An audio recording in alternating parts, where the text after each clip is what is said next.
महज 50 दिन पहले महादेव ऐप की चर्चा 250 करोड़ की भव्य शादी वाली तस्वीरों से शुरू हुई थी और छत्तीसगढ़ में मतदान से ठीक एक दिन पहले यह बम ऐसा फूटा कि सट्टेबाजी के इस खेल में राज्य के सीएम भूपेश बघेल का नाम उछल रहा है। ब्रेक के बाद भारत की बात का कारवा आगे बढ़ाते हैं और अब बात महादेव बैटिंग ऐप की, जहां अब तक सिर्फ नाम थे, लेकिन पहली बार खुद को महादेव ऐप का मालिक बताने वाला एक चेहरा सामने आया है और दावा कर रहा है कि उसने धंधा चलाने के लिए सीएम बघेल को 508 करोड़ की घूस दी। बीजेपी बघेल को घेर रही है, जबकि कांग्रेस और सीएम बघेल इसे बीजेपी का हथकंडा बता रहे हैं।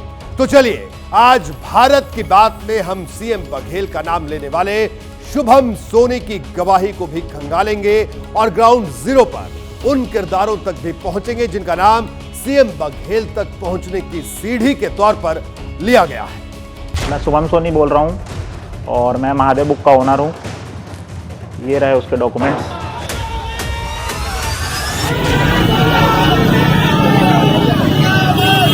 ठीक है, मिलवा लो भैया, जिससे भी मिलवाना है।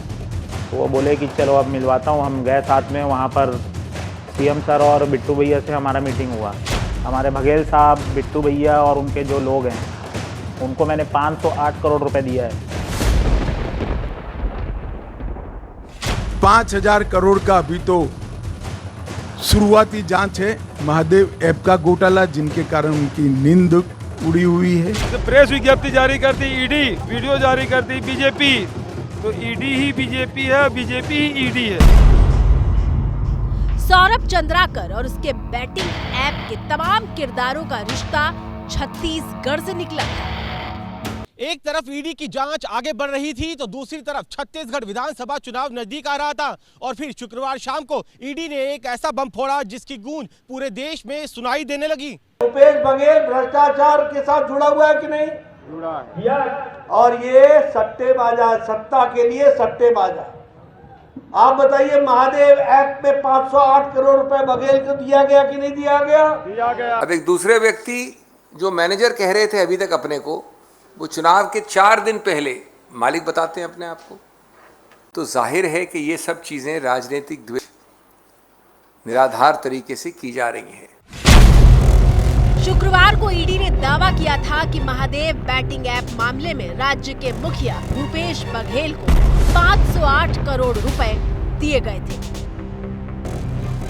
ईडी के इस दावे ने ही बीजेपी और कांग्रेस के बीच राजनीतिक युद्ध को बेहद ही तेज कर दिया था, लेकिन इसमें जिस एक नए किरदार की एंट्री हुई उसने तो बीजेपी को मानो हमला करने का पूरा मैदान ही मुहैया करा दिया। छत्तीसगढ़ की कांग्रेस सरकार आपको लूटने का कोई मौका नहीं छोड़ रही।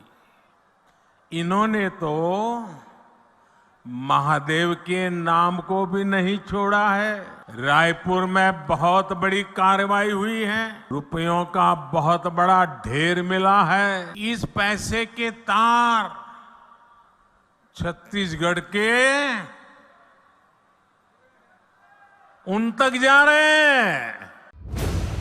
हालांकि कांग्रेस सिरे से आरोपों को नकारते हुए इसे बीजेपी का चुनावी हथकंडा बता रही है। महादेव ऐप की कंट्रोवर्सी है, उस पर मोदी सरकार पूरी तरह से संलग्न है। मेरा अपना मानना है कि मोदी सरकार के हाथ काले हैं। कल जाकर आपने महादेव ऐप बैन करी, जबकि मार्च से छत्तीसगढ़ की पुलिस कह रही है इस ऐप को बैन करिए और दुबई से लोगों को गिरफ्तार करिए। विधानसभा चुनावों से ठीक पहले फूटे महादेव बैटिंग ऐप ने बहस का मुद्दा ही बदल दिया है।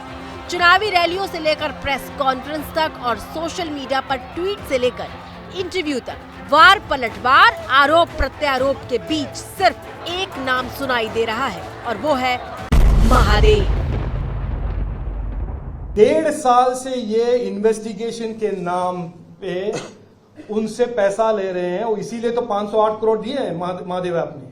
और आज वो दुबई में बैठकर उन्होंने स्टेटमेंट भी दिया है कि मुझे भेजा गया है दुबई में, मुख्यमंत्री ने भेजा है। सोमवार को ही खबर आई थी कि केंद्र सरकार ने प्रवर्तन निदेशालय के कहने पर महादेव ऐप से जुड़ी 22 एप्लीकेशन को बंद कर दिया है, जबकि सीएम बघेल कह रहे हैं कि जो पहले से ही बैन है उसे बंद करने का दिखावा क्यों।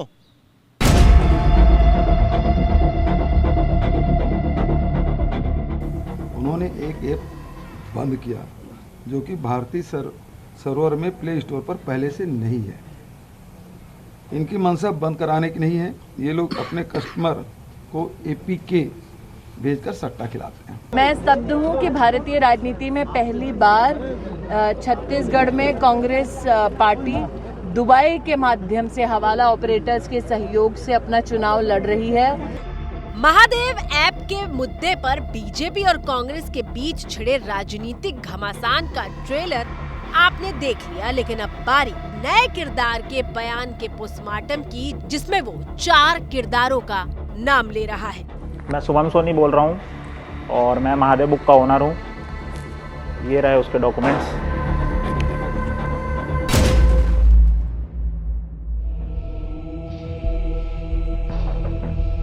खुद को महादेव बैटिंग ऐप का मालिक बताने वाले शुभम सोनी ने रविवार को करीब 7 मिनट का एक वीडियो जारी करके सनसनी फैला दी। सीएम बघेल को 508 करोड़ रुपए देने का दावा करने वाला शुभम सोनी इस पूरे वीडियो में बारी बारी 4 किरदारों का नाम लेता है।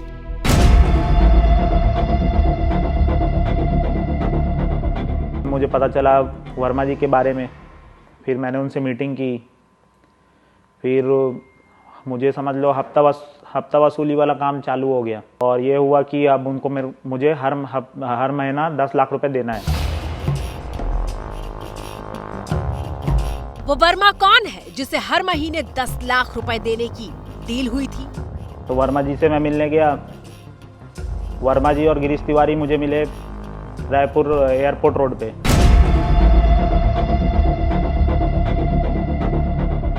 कौन है वो गिरीश तिवारी जिससे रायपुर में मिलने का दावा कर रहा है शुभम सोनी?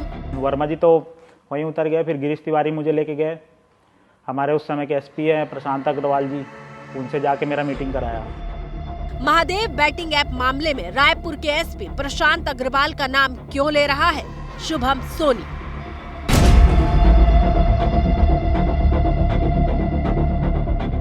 तो प्रशांत अग्रवाल जी के जब मेरा मीटिंग हुआ उसके बाद से मैंने अब तक 508 करोड़ रुपए दे चुका है। हमारे बघेल साहब, बिट्टू भैया और उनके जो लोग हैं उनको मैंने 508 करोड़ रुपए दिया है। कौन है बिट्टू भैया जिनके हाथ में 508 करोड़ रुपए की रकम देने का दावा किया जा रहा है?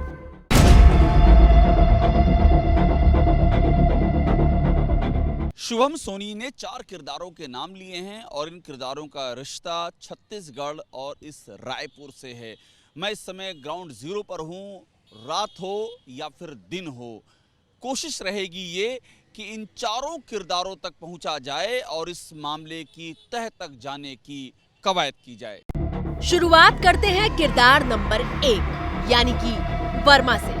ये वर्मा कौन है ये तो दावे से नहीं कहा जा सकता, लेकिन अब तक की जांच में जो सामने आया है उसके बाद ऐसा कहा जा रहा है कि ये नाम विनोद वर्मा का हो सकता है। विनोद वर्मा जो छत्तीसगढ़ के मुख्यमंत्री भूपेश बघेल के मुख्य सलाहकार हैं। 23 अगस्त 2023 को सीएम भूपेश बघेल के राजनीतिक सलाहकार विनोद वर्मा के यहाँ प्रवर्तन निदेशालय ने छापे की कार्रवाई की थी।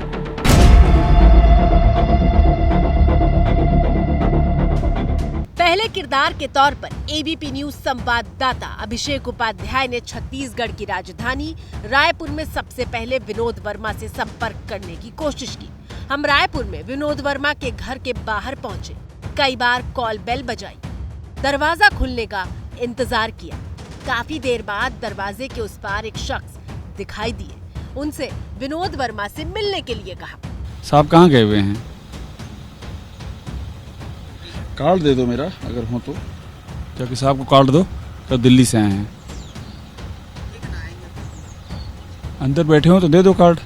लेकिन जवाब मिला कि विनोद वर्मा घर पर नहीं है, लेकिन हम कोशिश करते रहे। दोपहर करीब 2 बजे हम विनोद वर्मा के घर के बाहर मौजूद थे और शाम करीब 6 बजे यानी 4 घंटे की कोशिश के बाद हमारी मुलाकात विनोद वर्मा से हुई। तो वर्मा जी ने सीएम बघेल से मिलवाया, तो आपका इस पर क्या कहना है, ये जो वर्मा जी शब्द का प्रयोग किया है शुभम सोनी? मैं तो किसी शुभम सोनी को नहीं जानता, मैं कभी मिला भी नहीं, और ये जिस वर्मा जी की बात कर रहे हैं उनको भी मैं नहीं जानता। कल भारतीय जनता पार्टी ने इस शुभम सोनी के बयान पर वर्मा जी को विनोद वर्मा से जोड़ा है, तो इस पर तो मुझे जो करना है वो मैं आगे कर लूँगा, कानूनी कार्रवाई जो भी करनी है मुझे। यहाँ से संवाददाता अभिषेक उपाध्याय उस दूसरे किरदार की तलाश में रवाना हुए जिसका नाम शुभम सोनी ले रहा था।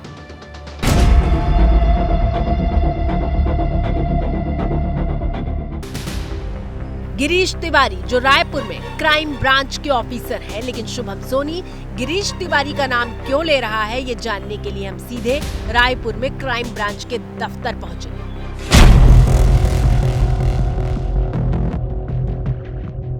महादेव बेटिंग ऐप का ये जो पूरा मसला है, इसमें एक और किरदार का नाम आया है सामने, और वो नाम है गिरीश तिवारी। गिरीश तिवारी यानी कि जो क्राइम ब्रांच रायपुर है वहाँ पर इंस्पेक्टर। हम इस समय उसी क्राइम ब्रांच के ऑफिस में हैं रायपुर के। गिरीश तिवारी यहीं पर बतौर इंस्पेक्टर पोस्टेड हैं। शुभम सोनी ने वीडियो में ये दावा किया है कि वो गिरीश तिवारी और वर्मा जी के ज़रिए प्रशांत अग्रवाल से मिला।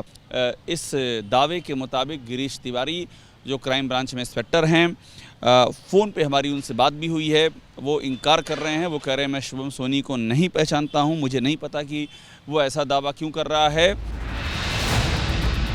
गिरीश तिवारी ने एबीपी न्यूज से बात करते हुए शुभम सोनी के तमाम आरोपों से इनकार किया है। तो चलिए अब तीसरे किरदार की बात कर लेते हैं।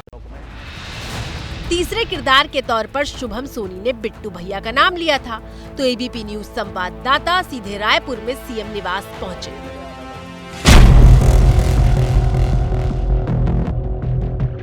आरोप लगाया है शुभम ने अपने वीडियो में, जो दुबई बैठा हुआ है, जो जिसने खुद को महादेव ऐप का करता धरता कहा है, उसके मुताबिक कि बिट्टू भैया, चेतन बघेल को बिट्टू भैया के नाम से पॉपुलर है, वो एक अहम कड़ी हैं और उनके ज़रिए ही ये 508 करोड़ रुपए का डिस्ट्रीब्यूशन हुआ है।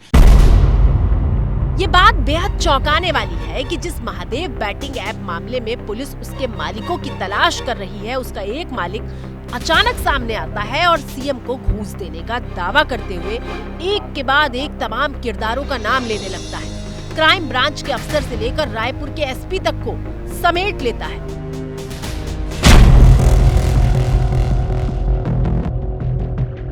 ये जो आरोप है, इसको लेकर के हमने उनसे बात करने की भी कोशिश की। कैमरे पर तो नहीं बोले, लेकिन उन्होंने कहा कि ये सब फेक है। ये कहते हुए वो निकल गए। सट्टेबाजी के इस अपराध में असली मददगार कौन थे, ये जानने का इंतजार पूरे देश को रहेगा। मेरे साथ भारत की बात में आज जितना ही।